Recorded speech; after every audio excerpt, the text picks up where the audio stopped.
Hello everyone. आज कुछ विज्ञान का टॉपिक है फॉर स्पेशली क्लास 9 के लिए, विज्ञान और मापन। ठीक है, आज क्या पढ़ना है? विज्ञान और मापन। चलिए जानते हैं पहले विज्ञान है क्या, उसके बाद आगे बढ़ेंगे मापन की ओर। विज्ञान सावधानी पूर्वक और क्रमबद्ध तरीके से किए गए प्रयोग और निरीक्षण को हम विज्ञान कहते हैं। विज्ञान सावधानी पूर्वक एवं क्रमबद्ध तरीके से किए गए प्रयोग एवं निरीक्षण को क्या कहते हैं? विज्ञान कहते हैं। यह समझ लें कि विज्ञान बिना प्रयोग और निरीक्षण का पॉसिबल नहीं है। ठीक है, इसमें लगातार सावधानी पूर्वक आपको क्रमबद्ध तरीके से इस पे क्या रहना पड़ेगा? प्रयत्न रहना पड़ेगा।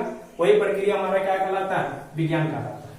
ठीक है, विज्ञान को ऐसे कई भागों में बांटा गया है, लेकिन आज हम चर्चा करेंगे भौतिक विज्ञान के बारे में। ठीक है, किसके बारे में?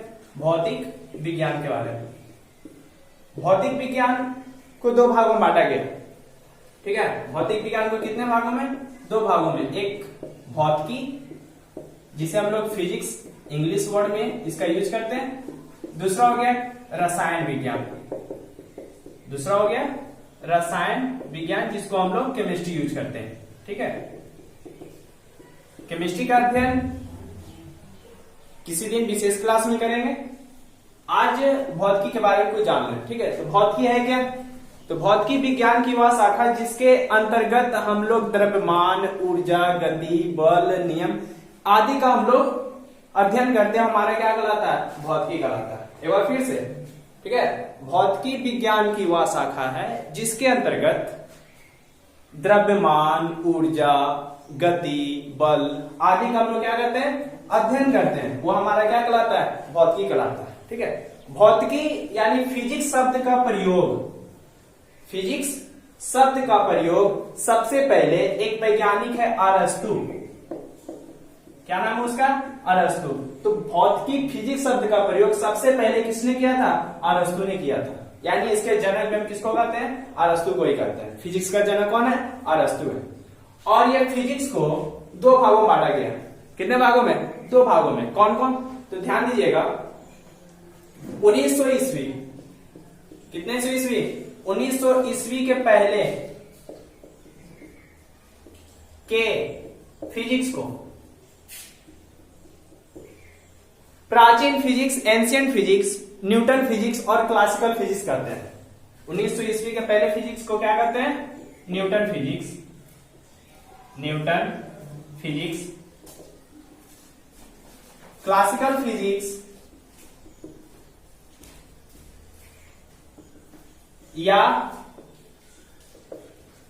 एंशिएंट फिजिक्स भी कहते हैं। ठीक है, एंशिएंट फिजिक्स कहते हैं। जिसके जनक कौन है? न्यूटन। यानी 1900 ईस्वी के पहले के फिजिक्स को न्यूटन फिजिक्स या क्लासिकल फिजिक्स या एंशिएंट फिजिक्स कहते हैं, प्राचीन फिजिक्स कहते हैं, प्राचीन भौतिकी कहते हैं। जिसके जनक कौन है? न्यूटन। और 1900 ईस्वी के बाद, 1900 ईस्वी के बाद के फिजिक्स को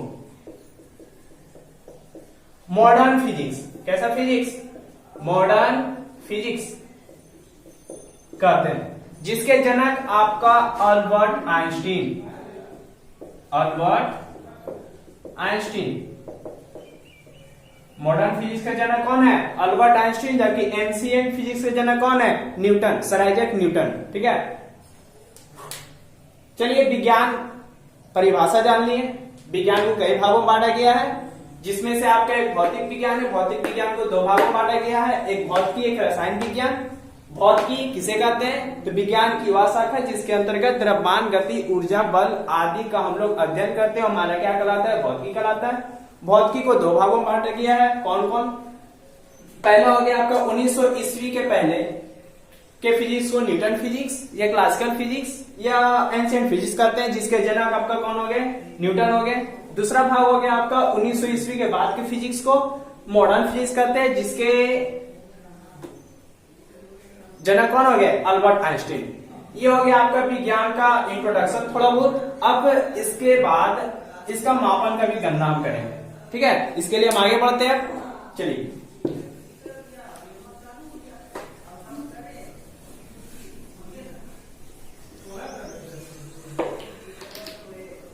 अब पढ़ते हैं मापन। मापन है क्या? ठीक है, तो मापन विज्ञान की आधारभूत संरचना है। ठीक है, यानी विज्ञान जहां रहेगा वहां उसका मापन जरूर आएगा। विज्ञान जहां रहेगा वहां उसका क्या आएगा? मापन आएगा। यानी कि विज्ञान की आधारभूत संरचना में क्या बोलना पड़ेगा? मापन। ठीक है, मापन होने के बाद इसके कुछ मात्रक भी होंगे। क्या होंगे? मात्रक। मात्रक कहते किसे अब है? किसी भी भौतिक राशि के मानक मान को हम उसका मात्रक कहते हैं। एक बार फिर से, किसी भी भौतिक राशि को, किसी भी भौतिक राशि के मानक मान को मात्रा कहते हैं। जैसे मापन कर रहे हैं, जैसे लंबाई है, क्या लंबाई मापन कर रहे हैं, तो लंबाई को माप रहे हैं तो किस में माप सकते हैं? तो उसका कोई यूनिट होना चाहिए, मात्रक होना चाहिए। तो लंबाई को प्राय किस में मापते हैं? मीटर में मापते हैं। तो उसका मात्रक हमारा क्या हो जाएगा? मीटर। यानी किसी भी भौतिक राशि के मानक मान को हम क्या कहेंगे? उसका मात्रक कहेंगे। ठीक है, ये मात्रक दो प्रकार का होता है। इसे दो भागों में बांटा गया। कितने भागों में? दो भागों में। मात्रक को दो भागों में बांटा गया है। कौन कौन? पहला मूल मात्रक, मूल मात्रक, या इसका दूसरा नाम भी है आधारी मात्रक। इसका क्या नाम है? और दूसरा आधारी मात्रक। जबकि दूसरा हो गया इसका व्युत्पन्न मात्रक। इसका दूसरा क्या हो गया? व्युत्पन्न मात्रक। अब जाने कि आधारी मात्रक या मूल मात्रक क्या है और व्युत्पन्न मात्रक क्या है। ठीक है, तो आधारी मात्रक, मूल मात्रक, मात्रा का वैसा पद्धति नहीं, मात्रा का वैसा मापन का वैसा मात्रक जो अपने आप से स्वतंत्र हो, जो अपने रूप से क्या रहे? स्वतंत्र है। मापन का वैसा मात्रक जो अपने से स्वतंत्र हो, अपने से स्वतंत्र हो, उसे कैसा मात्रा कहेंगे? मूल मात्रा या आधारी मात्रा कहेंगे। ठीक है, जैसे एग्जाम्पल के रूप में ले लें, लंबाई, द्रव्यमान। ठीक है, लंबाई को मीटर में मापते हैं, द्रव्यमान को केजी मापते हैं। ठीक है, व्युत्पन्न मात्रक होगा जो आधारी राशि की सहायता से व्यक्त की जाती है। व्युत्पन्न मात्रक क्या हो जाएगा? जो आधारी राशि की सहायता से व्यक्त की जाती है, उसे हम व्युत्पन्न मात्रक कहते हैं। यानी मापन का वैसा मात्रक जो आधारी राशि की सहायता से व्यक्त की जाती है, उसे हम कैसा मात्रा कहेंगे? व्युत्पन्न मात्रा कहेंगे। एग्जाम्पल के रूप में इसका ले सकते हैं, जैसे चाल। तो चाल, चूंकि चाल जो है दूरी और समय का अनुपात है। चाल किसका अनुपात है? दूरी यानी कि लंबाई। ठीक है, समय का अनुपात है यानी कि मीटर पर सेकेंड। यानी यहां देखिए तो ये डिपेंडेबल है आधारी पर कि नहीं, कि इसके जैसे ये स्वतंत्र है। ये क्या है? इनडिपेंडेबल है। ये क्या है? डिपेंडेबल। Sorry, mistake. ये है डिपेंडेबल है, ये इनडिपेंडेबल है।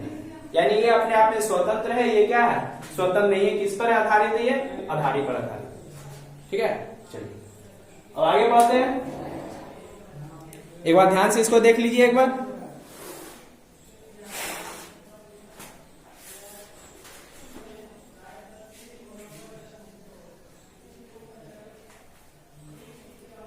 मात्रा के दो प्रकार देख लिए, दो प्रकार से। अब मात्रा की कुछ उसका पद्धति भी है। ठीक है, कौन कौन सा ये भी जानते हैं।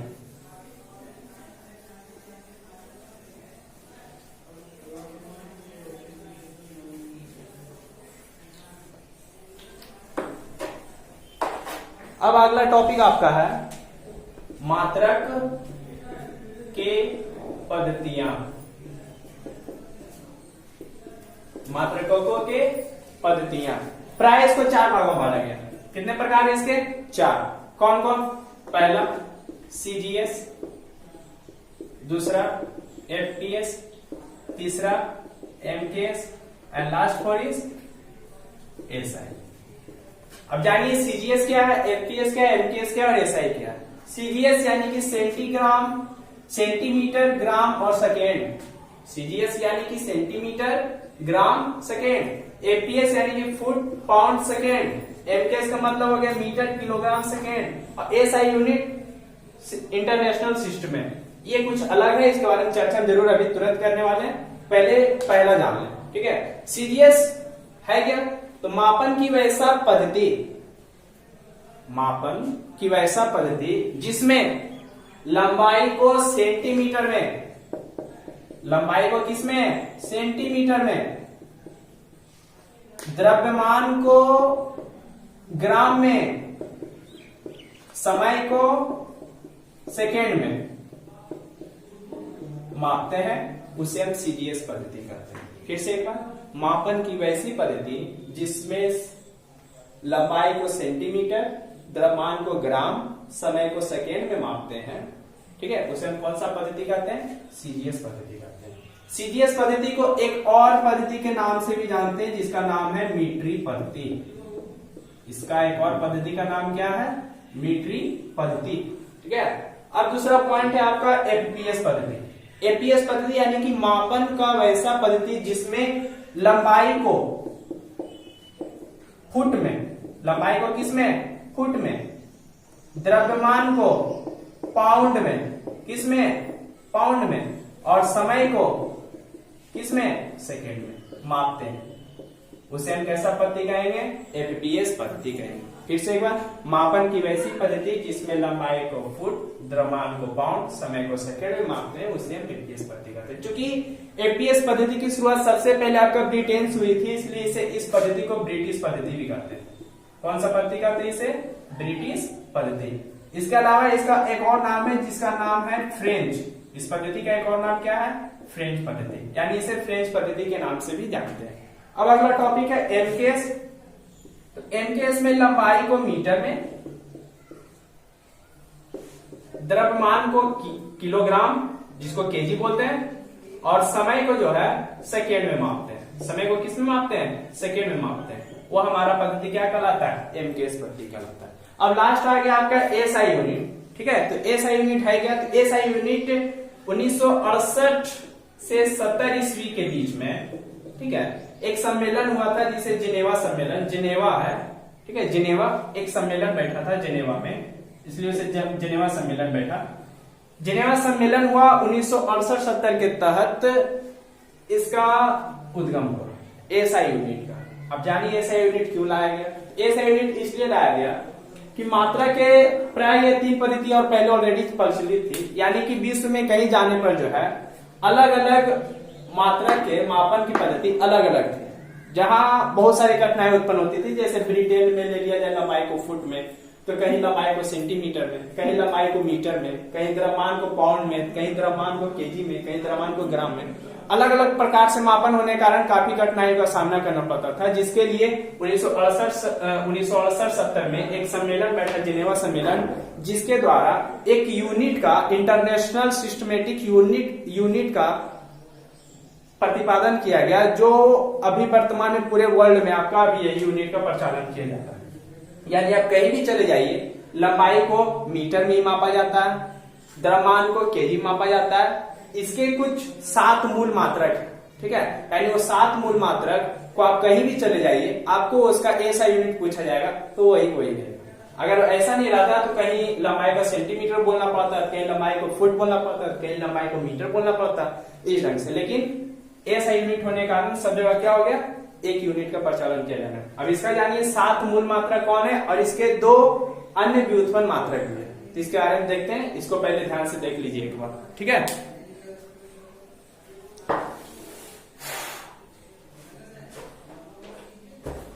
जल्दी से देखिए फिर आगे बढ़ेंगे।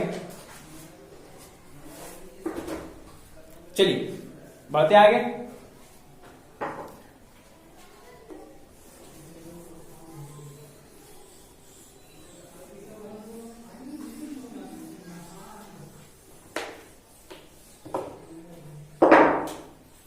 सात मूल मात्रक हम लिखते जाते हैं, ठीक है। पहला हो गया लंबाई, लंबाई को मीटर में व्यक्त करते हैं और सूचित करते हैं स्मॉल n से। फिर दूसरा हो गया द्रव्यमान, द्रव्यमान को जो है किलोग्राम से सूचित करते हैं, ठीक है, और संकेत अक्षर में स्मॉल लेटर में केजी लिखते हैं।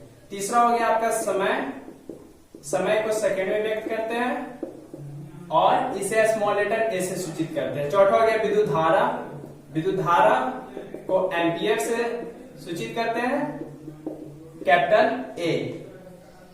अब ये जानना है कि इसमें स्मॉल लेटर यूज किए, इसमें कैपिटल लेटर क्यों यूज किए। तो पहले इसको हम लिख लेते, उसके बाद कैपिटल लेटर और स्मॉल लेटर संकेत अक्षर सिंबल के रूप में आपको बताएंगे क्यों यूज करते हैं। अगला हो गया ताप, केल्विन, केल्विन जो कि कैपिटल लेटर के। फिर हो गया आपका ज्योति तीव्रता,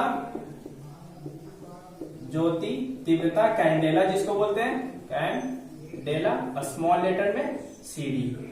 फिर हो गया पदार्थ का परिमाण, पदार्थ का परिमाण जिसको मोल, स्मॉल लेटर MOL।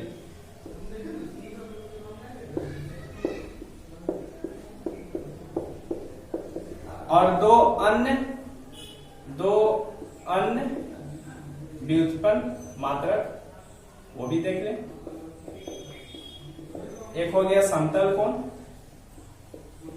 समतल कोण जिसको बोलते हैं रेडियन, सूचित करते हैं RAD। फिर एक हो गया घन कोण, अस्टेरेडियन, SR। अब जानिए कैपिटल लेटर की यूज क्यों करते हैं और स्मॉल लेटर की यूज करते हैं। ये जान लीजिए जितने भी आपका यूनिट है, यदि यूनिट में किसी का यूनिट किसी वैज्ञानिक के नाम से दिया हुआ रहेगा, जैसे विद्युत धारा का खोज एम्पियर नामक वैज्ञानिक ने किया था, ठीक है, तो एम्पियर एक वैज्ञानिक का नाम है, तो एम्पियर वैज्ञानिक है, किसी वैज्ञानिक का नाम है तो कैपिटल यूज किया। यानी कोई भी वैज्ञानिक के नाम से अगर उसका यूनिट बनेगा तो उसके हम किसका यूज करेंगे, कैपिटल लेटर यूज। जैसे फोर्स का ऐसा यूनिट क्या होता है, न्यूटन होता है, न्यूटन होता है, क्योंकि न्यूटन ने बल का नियम का प्रतिपादन किया था, ठीक है। तो इसका कैपिटल लेटर में क्या लिखेंगे, एल लिखेंगे, ना कि स्मॉल लेटर यूनिट लिखेंगे, आपका गलत है। यानी कि जो इस यूनिट में वैज्ञानिक का नाम जुड़ा रहेगा उसमें प्राय किसका यूज करेंगे, कैपिटल लेटर यूज करेंगे, ठीक है। चलिए ये हो गया आपका एसआई यूनिट के 7 मात्रक और 2 अन्य व्युत्पन्न मात्रक। अब पढ़ना है इसके बाद राशि, जो कि इस विज्ञान और मापन का आखिरी टॉपिक है। चलिए वो जल्दी से पढ़ लेते हैं उसे भी हम।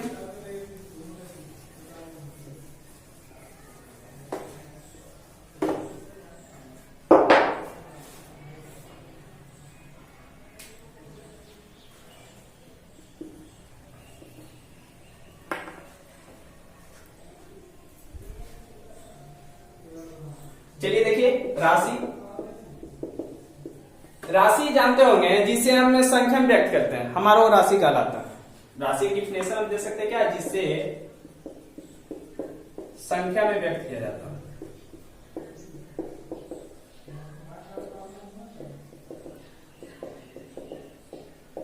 उसे राशि कहते हैं।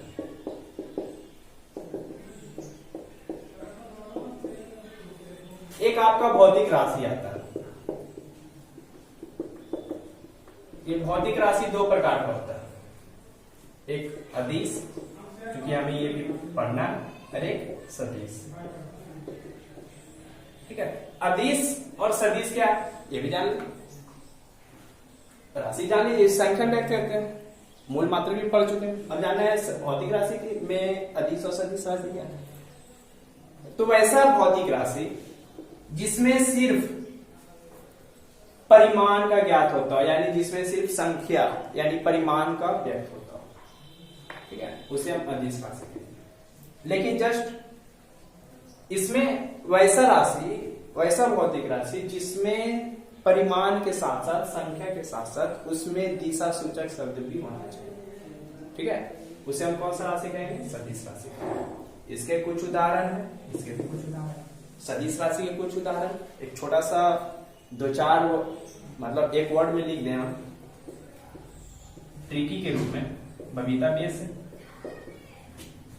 बबीता बेस मतलब बबीता बेस में इसमें लिखा हुआ है कि कुछ जो है भौतिक राशि का नाम दिया हुआ है, जो कि कौन सा वो राशि है, जैसे बा से बल भौतिक सदिश राशि, बी से विस्थापन, ता से त्वरण, बे से वेग और सा से संवेग। ये आपका क्या है, टोटल क्या है, सदिश राशि। जबकि अदिश में भी कुछ बहुत सारे हैं, ठीक है। जैसे इसका ले सकते हैं एक छोटा सा ट्रिक के रूप में अगर याद करें, चांद उसकी आधी रात। अगर देखें तो इसमें कुछ कुछ है, जैसे कि चा से आप जानते होंगे चांद, ठीक है। दा से द्रव्यमान, उसे कहा था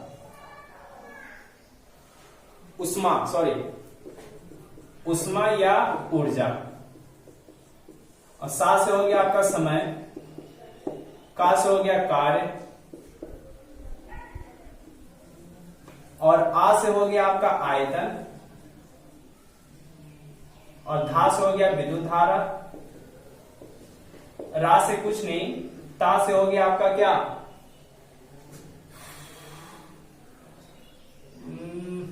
ताप। चलिए एक बार फिर से देख लेते हैं। सदिश राशि जिसमें परिमाण के साथ साथ दिशा की आवश्यकता होती है, यानी कि जैसे बल है तो 5 न्यूटन का बल हम लगा रहे हैं तो किस दिशा की ओर लगा रहे हैं, ठीक है। वो हो गया आपका सदिश राशि। उसमें कुछ उदाहरण आपके यहाँ लिखा विविधता बेस, बल, विस्थापन, त्वरण, वेग, संवेग। उसी प्रकार अदिश राशि जिसमें परिमाण की आवश्यकता होती है, जैसे 10 मीटर, तो 10 मीटर क्या लंबाई है, 10 मीटर क्या, सिर्फ उसमें क्या पता चल रहा है, परिमाण पता चल रहा है, दिशा का कोई अनुभव नहीं है, ठीक है। तो उसमें हो गया कोई चांद उसकी आधी रात, इसका कुछ एग्जाम्पल है, जैसे चा से चाल, दा से द्रव्यमान, उ से उष्मा या ऊर्जा, सा से समय, का से कार्य, आ से आयतन, धा से विद्युत धारा, रा से कुछ नहीं, ता से ताप। इसके अलावा और भी बहुत सारे इसकी एग्जाम्पल हैं, लेकिन फिलहाल के लिए जो छोटा है टॉपिक उसी पे ले लिए, ठीक है। बाकी आगे बढ़ेंगे नेक्स्ट क्लास में। आपका ये विज्ञान और मापन जो भी है आपका ये आज समाप्त होता है, ठीक है। HW होमवर्क के रूप में इसे रखिए कि आप इसको जो है टोटली रूप से जैसे भी होता है कंप्लीट कर लीजिए। एक छोटा सा एक टॉपिक और बचा है लास्ट मापन में ही, 10 के पावर घात का, ठीक है। 10 के पावर घात का मतलब हो गया मापन में जो है, जैसे मिली, माइक्रो, नैनो, पिको, फेम्टो, एटो, किलो, जिगो, टिगा, ये सब होता है, उसको मापते हैं मीटर के रूप में, सबको चेंज करना है। तो नेक्स्ट टॉपिक में उसका हम एक चार्ट बना करके आपको शो कर देंगे, आप उसे समझ जाएंगे, ठीक है। आज के लिए इतना ही।